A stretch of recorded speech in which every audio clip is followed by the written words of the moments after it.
All right, welcome back to part two of the lesson on the commercial revolution. This one shouldn't be as long as the last one, but just a bit of review if you're not just watching this right after the next one, you waited a couple days. Just remember we're talking about what is wealth, and then the same idea as the commercial revolution is how do you manipulate or utilize this wealth to essentially create, how the kings and queens create massive empires out of this. So we're going over the commercial revolution to have a better understanding of what wealth is, how it's used, and how essentially things that we consider normal today, like money and having a job at a business or corporation, having a certain type of job, how that kind of came to be, how that's viewed as normal. So, but just getting right into it. So, first, really the only question we're going to be going into today, to kind of build into things, is, all right, how do you accumulate wealth? The simple idea is trade. So, of course, that means you have to have wealth to get wealth. You need to have something that you feel like you can let go of or not have as much of or need at all in order for something that someone else has that they feel the same way about whatever they have. So in the last video, I was using the idea of like chickens and cows. I'll do that again. What if I have 100 cows and I'm just so sick of having steaks and I'd really like to have some chicken, and then my friend has all these chickens and he's so sick of having chicken. He's just so much. He's like, hey, it's worth it to me to trade you some of my chickens for one of your cows, or a lot of my chickens for one of your cows, or like a chicken and a bunch of my eggs for one of your cows. And then we get the idea of money that makes it a fair exchange. What is a fair exchange between me and my friend? So we don't feel like the other one's really trying to jack one of the others. We understand what fair is. And by the way, today we're used to a world where we look at stores and it just has certain prices, but when it comes down to fairness, it usually comes down to the handshake. Like, I feel good about this trade, or I don't feel good about this trade. So, but at least if you have an assigned wealth to it, like a cow's $100 and a chicken is $20, you feel like it's more fair when you get down to it. Or you can feel like you got a little bit of a head, like if, hey, a fair trade would have been 5 chickens for my 1 cow, but my friend was willing to give me 8 chickens for my cow. I feel like I got a lot out of that. But my friend was feeling like, hey, you know what? I really want that cow, and I'm willing to give a little bit more because I got so many chickens. It's just they don't have that much wealth to me. So, anyways, I know I'm going into that again, but just have that in the back of your mind. It comes down to trade. If you have your wealth, then you are able to trade with someone else's wealth. And the more you do that, you actually build each other up. Now, both of us, my friend and I, would have better standards of living because we're able to trade. Just add in more friends, like a friend that only grows green beans, and a friend that only grows broccoli, and a friend that grows potatoes. And all of a sudden we're trading with each other, and all of a sudden we have much better meals because we're trading. I'm probably thinking of this right now because I had roast and potatoes last night and carrots and stuff like that. So anyways, no chicken though. Now, what is trade? I just explained a lot of things on trade, but here's your official notes. Trade is the exchange, or when two parties, or more, but basically when two parties exchange goods and or services with each other. So it doesn't just have to be chicken and cows, like when we're talking about, that would be goods. It could be services. Hey, I'll build a fence for you because I know how to build a fence if you're willing to switch out my water heater. Or like build me a water heater and then replace it for me. That seems like maybe it's a good trade. Those would be services for each other. Although there's goods involved in there in that example, so maybe it's not the best example, but the service is the idea. I'll do this for you if you do this for me. That's still trade. For instance, my job as a teacher, I am trading essentially my knowledge and my ability to teach that knowledge to Alpine School District in return for a salary, in return for a paycheck. And that's the trade that essentially I have made for my standard of living. And it's nice that it's a salary, that it's money, which is a representation of wealth, because then I can choose what to do with it. Anyways. So, now getting into how Europeans use this to kind of get ahead. And like it says here, Europeans saw the potential to make money through foreign trade. All of a sudden with these new technologies, especially sailing technologies, Europeans realized that they could do a lot. Now, I explained a lot of this already to you guys during the Age of Exploration, how the Portuguese could get over to India, bypass all the middlemen in the Middle East and in Italy, where they could like say buy sugar for like $20 an ounce and come back to Europe and sell it at $50 an ounce. Whereas the Italians, they were buying it $90 an ounce and they couldn't sell it for any less, or they just wouldn't make any money. And that undercut the Italians. So essentially, when the Portuguese do that, everybody jumps on the bandwagon. Anybody that feels like they have a coastline with a port city, build some ships, get out there. Of course, they all get very protective of it, and they start attacking each other. Like I think I explained this earlier, like the Portuguese would always attack any other ship that wasn't Portuguese because they knew they didn't want anybody else getting in on their trade. So, but that's what it's talking about there at the bottom.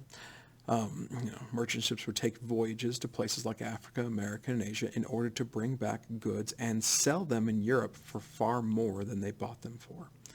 That's still what trade is today. Some people make their entire business off that. That's in many ways what the stock market does. I don't want to get into that because I personally don't have an understanding in there. If you want, talk to Mr. Averett. He has a lot more understanding than I do. But I do know the basic idea is like, hey, I can buy this stock for like $2 for a share, and I'll buy 100 of them. Oh, hey, it went up in price. All of a sudden, it's like I almost got like free money. Like all of a sudden, and then I can sell it for more than I bought it. That's kind of what's happening here. If I can buy sugar for $20 an ounce and sell it at $50 an ounce, and I had 1 million ounces, I feel like I'm set for life just off of that one thing. If you can find that type of a trade, then you're doing pretty good. So, but the 1500s is basically the beginning of that on a world scale. That type of stuff has been going on since the dawn of civilization. The Europeans ratcheted up to more of a global level. They're the ones that really kind of took it there, took the risk to do that, you could say. Now, we could argue about the moralities of that a little bit later, but we're not going to be getting into that right now, especially in a video where I'm going to try to keep it shorter than the last one. So, I've showed you this map before, triangle trade, but maybe you have a little bit better understanding of what's going on here. First off, look at this map and think who is getting the better deal here. By the way, triangle trade, the three areas are Europe, Africa, and the Americas. I know it says North and South America, but that's kind of one place, the Americas. So again, take a look at it. Who's getting the best deal out of all that? If you said Europe, you're right. Hopefully you're noticing all these resources are being sucked into Europe. And then in Europe, they're turning them into capital. Another word for that is manufactured goods. And then sending that back out to their colonies in Africa and the Americas and selling them there. Now, they sell a bunch of them in Europe too, but they sell them out there. So all of a sudden, the European countries are making a killing because they're controlling the trade. They're controlling who buys what. Now, I think I explained this a little bit before in our Age of Exploration unit, but I do need to take a second to explain this again. This is one of the major reasons why the United States decided to break away from Great Britain, is what is viewed as the unfairness of this.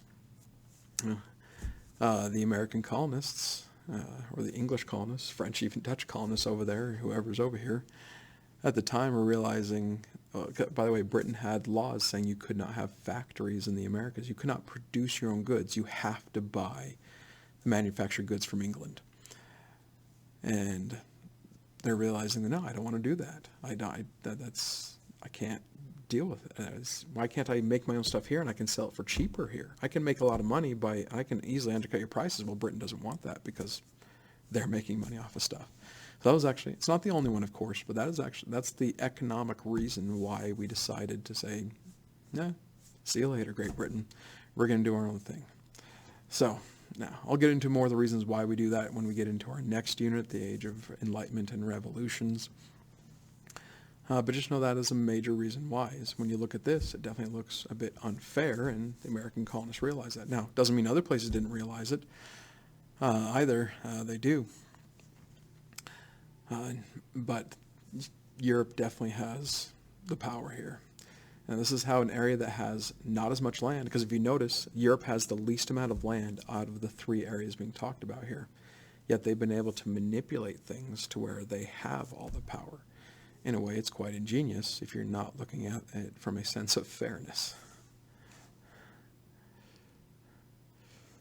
Now, two institutions that come up, and I'm not going to go into major explanations with this one. I kind of hope you already have an idea of how these things work, but we'll be explaining them a bit.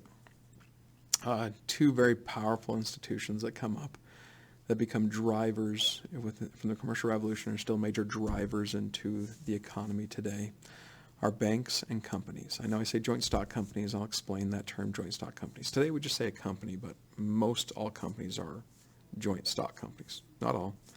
Of course, a lot of private business, or like small businesses, are not, but the large ones usually are. Go and get those notes down, but I'll be explaining this a little bit better in the next slides. So if you need to pause it, go ahead, but I'm just going to be moving on here.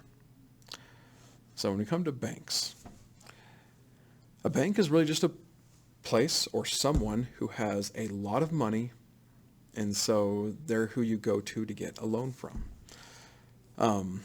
And especially with the sugar and spice trade and silk trade in the 11, 12, 13, 1400s, where Italy was seeing most of that wealth come into them, you get some very rich Italian families. And there's other families around Europe that get very rich, but it's mostly in Italy. The family in Italy that gets incredibly wealthy is the Medici family. Now, I call them the family, but they were also a bank. People came to them to get loans, and they would decide, all right, I'll give you this loan, and you have to pay it back with this much interest. Over time, people are like, yep, I'm willing to pay to do that, essentially, because I really want to do what I'm going to do. And these families, especially the Medici family in particular, get so wealthy that kings and queens, that's another one of the major reasons why I need to talk about this going into the age of absolutism, the kings and queens of Europe. Well, kings and queens realize that it's better to marry into one of these banking families than it is to marry another royal family. That's why I have the picture there. That is a picture of Henry IV of France, I believe, getting married to Catherine Medici of Italy. Now, you probably should be marrying, a nice, good Catholic princess from England or within France itself or from Spain or from the Holy Roman Empire, but nope. He goes to a banking family because he knows he is marrying the #1 sugar mama of all Europe. Kind of marrying into that family is like marrying into all the wealth, and now he has all. Think of that. In the last video I talked about the Cicero quote, the sinews of war is infinite money. That's what he was going for. He realized that he could use his wife's wealth to essentially further his ideas of enlarging the empire of France. Now, funny thing, just a bit of a side tangent, Henry IV dies pretty quickly after that, and Catherine Medici takes over France, and she is not a very beloved monarch of France. If you want to read up on that one, feel free to do so. Now, another very powerful family that kings and emperors would go to them to take loans out to prosecute wars is I'm going to say this as best I can, the Fugger family. Do not try to say that 10 times fast. So there are other families as well, but those are the two most powerful. That's kind of the beginning of banks. Now we have things like, say, Wells Fargo Bank and stuff like that. They still operate with the same basic purposes in place as those banking families did 600-700 years ago. Now, joint stock companies. These come about as something necessary to do because of, fear and risk. Sometimes risk could be too much.